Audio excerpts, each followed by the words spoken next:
Holistic help society এর উদ্যোগে দিনব্যাপী অনুষ্ঠিত হল উদ্যোক্তার অধিকার ও আইন বিষয়ক ট্রেনিং কোর্স। এই কোর্সে 10 জন অংশ নেন। কোর্সটিতে বিভিন্ন সেশন পরিচালনা করেন অ্যাডভোকেট মাসুমা মিথিলা এবং অ্যাডভোকেট অর্পিতা চৌধুরী। অ্যাডভোকেট মাসুমা মিথিলা গত 18 বছর ধরে আইন পেশায় যুক্ত আছেন।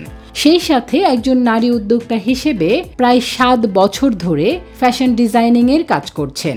নারী উদ্যোক্তাদের অধিকার, বিভিন্ন আইনি সমাধান এবং নারী উদ্যোক্তাদের প্রচলিত আইন সম্পর্কে সচেতনতা বৃদ্ধির লক্ষ্যে এই কোর্সটির আয়োজন করেন।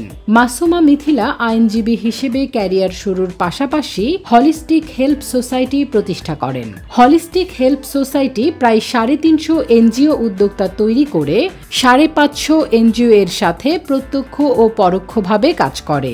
উদ্যোক্তা যারা এবং নারী উদ্যোক্তাদের অধিকার এবং তাদের যে বিজনেসের ক্ষেত্রে তাদের যে অধিকারগুলো রয়েছে এবং যে আইনগুলো তাদের জানা দরকার, এই বিষয়টাকে মাথায় রেখে আজকের এই ট্রেনিং প্রোগ্রামটা শুরু করলাম। আমরা হলিস্টিক হেল্প সোসাইটির মাধ্যমে কম্প্রিহেন্সিভ হেল্পটা করতেই চাচ্ছি এবং শুরু করেছি অলরেডি। এবং শুধুমাত্র কর্পোরেট সার্ভিস না, একটা উদ্যোক্তা সব ধরনের আইনেই তার সহযোগিতা লাগতে পারে। একজন উদ্যোক্তার প্রাত্যহিক জীবনের সাথে জড়িত যত রকমের আইনি জটিলতা আছে, আইনের সুবিধা গ্রহণ করবার আছে, এই টোটাল বিষয়টাকে আমরা সাপোর্ট দেবার জন্য আবার নতুন করে হলিস্টিক হেল্প সোসাইটির যাত্রাপথ শুরু হলো এই ট্রেনিং প্রক্রিয়ার মধ্যে দিয়ে। আমি উদ্যোক্তাদের আইনজীবী হিসেবেই নিজেকে দেখতে চাই এবং উদ্যোক্তাদের পাশেই থাকতে চাই তাদের যে কোনো সময়ে। আমি 24 আওয়ার্স যেন তাদের পাশে থাকতে পারি আইনি সহায়তা প্রদান করে। আমি সেইভাবে করেই প্রিপারেশনটা নিচ্ছি, যাতে করে হলিস্টিক হেল্প সোসাইটিতে আমরা যারা আছি, এটার এই উদ্যোগের পেছনে যারা যারা কাজ করছে, যারা বিভিন্ন প্রজেক্টে, যারা উপদেষ্টা মণ্ডলী বিভিন্নভাবে যে কাজ করছে, আর আশা করছি যে এইটা অব্যাহত থাকবে। মূলত আমি সারা বাংলাদেশের উদ্যোক্তাদেরকে ট্রেনিং করিয়ে থাকি, সেটা অনলাইন বা অফলাইনের মাধ্যমে। আমার যে মেইন সাবজেক্ট সেটা হচ্ছে উদ্যোক্তা আইন। বাংলাদেশে উদ্যোক্তারা কিভাবে ব্যবসা করবে, কি ধরনের আইনি ডকুমেন্টস তাদের প্রয়োজন, এটাই আমার মূল উদ্দেশ্য এবং আমার সাবজেক্ট।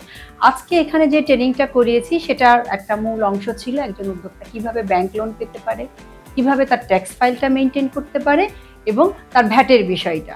এবং এখানে সবচেয়ে বেশি রেসপন্স পেয়েছি যে জিনিসটি নিয়ে আমি, সেটি হচ্ছে তারা ভ্যাট আইনে যে বিব্রতকর অংশ আছে এবং তাদের নিজস্ব ট্যাক্স ফাইল নিয়ে সেটাকে কিভাবে মেনটেন করবে। আমার খুব ভালো লাগছে এখানে যারা উপস্থিত আছেন, বিশেষ করে নারী, তারা ভীষণ ভালো কাজ করছেন, উদ্যোক্তা হিসাবে সফল বলা যায়। এমনও আছেন অনেকের 2 থেকে 3টা বা আরও একাধিক ব্যবসা পরিচালনা করছেন। আমরা আশা করব তাদের যে সমস্যাগুলো আছে, বিশেষ করে commercial address, trade licence, tax, BIN অর্থাৎ ভ্যাট নিয়ে আমাদের সরকার এই ব্যাপারে যুগোপযোগী সিদ্ধান্ত নেবেন এবং বাংলাদেশের উদ্যোক্তা শ্রেণী, বিশেষ করে নারী উদ্যোক্তাদের এগিয়ে যাওয়ার জন্য সহজ রাস্তা তৈরি করবে।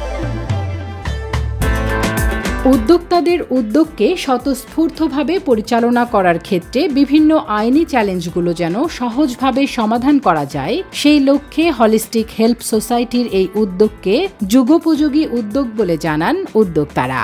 আজকে যে আমরা সেশনে বসলাম, এটা আমার কাছে ভিন্নধর্মী মনে হয়েছে যে আমরা কয়েকজন মিলে ওয়ান টু ওয়ান কথা বলতে পারছি। এটা অনেক বড় একটা বিষয়, কারণ আমরা যখন নর্মালি কারোর সাথে কথা বলি ওয়ান টু ওয়ান কথা বলা হয় না, অনেক কিছু জানা হয় না, কিন্তু আজকে আমরা সবাই কথা বলে ওই বিষয়গুলো জানতে পেরেছি। বেসিক্যালি আজকের যে বিষয়টি এখানে ঘটছে সেটি হচ্ছে একটা অসাধারণ বিষয় নারী উদ্যোক্তাদের জন্য। তো আমি এখানে এক্সপেরিয়েন্স করতে এসেছি এর জন্য যে আমি যেহেতু আসলে নারী উদ্যোক্তা তৈরির সাথে যুক্ত, আমার হাত ধরে যেহেতু আসলে হাজার হাজার নারী উদ্যোক্তা তৈরি হচ্ছেন, তো আমার মনে হয়েছে আমি এই এক্সপেরিয়েন্সটা নিতে চাই। এবং আমি এসেছি আমার একটা ফুল টিম নিয়ে, যে আমরা এক্সপেরিয়েন্সটা করি, আমরা বুঝি, যদি এটাকে ঠিক অন রাইট ওয়েতে যায় তাহলে আমরা সব নারী উদ্যোক্তাদের মাঝে এটা ছড়িয়ে দিতে পারবো। আমাদের কাজ করার সময় অনেক কিছুই ফেস করতে হয়। সবচাইতে বেশি যেটা আমরা ফেস করি, ভ্যাটের অফিস থেকে কেউ যখন আসে কোনো একটা ব্লেম নিয়ে আসছে, তখন আমরা ঘাবড়ে যাই, ভয় পেয়ে যাই যে এটা আমরা কিভাবে হ্যান্ডেল করব, কাজটা আমরা কিভাবে করব। তো এখান থেকে যেটা শিখলাম যে কিভাবে জায়গাটা হ্যান্ডেল করতে হবে। দীর্ঘ বিরতির পর উদ্যোক্তার অধিকার ও আইন বিষয়ক ট্রেনিং সেশন আয়োজন করল হলিস্টিক হেল্প সোসাইটি। এই ধারা অব্যাহত থাকবে বলে জানান অ্যাডভোকেট মাসুমা মিথিলা।